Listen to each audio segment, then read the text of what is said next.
於都俾我揾到呢個寶藏啦！其實咧，有啲嘢我想問好耐㗎啦。哎呀，你問啦。點解我同你要戴眼罩嘅？係喎，點解我哋要戴眼罩嘅？點解海盜要戴眼罩嘅？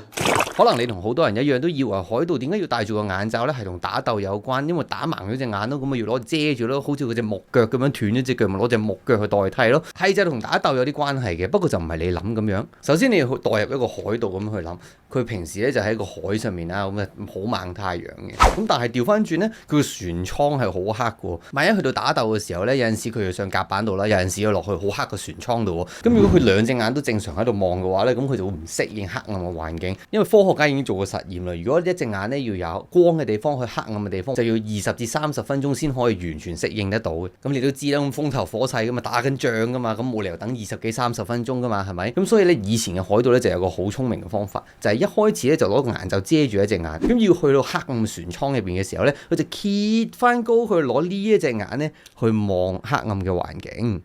哦，原來係咁。咁點解你頂帽要有骷髏頭嘅？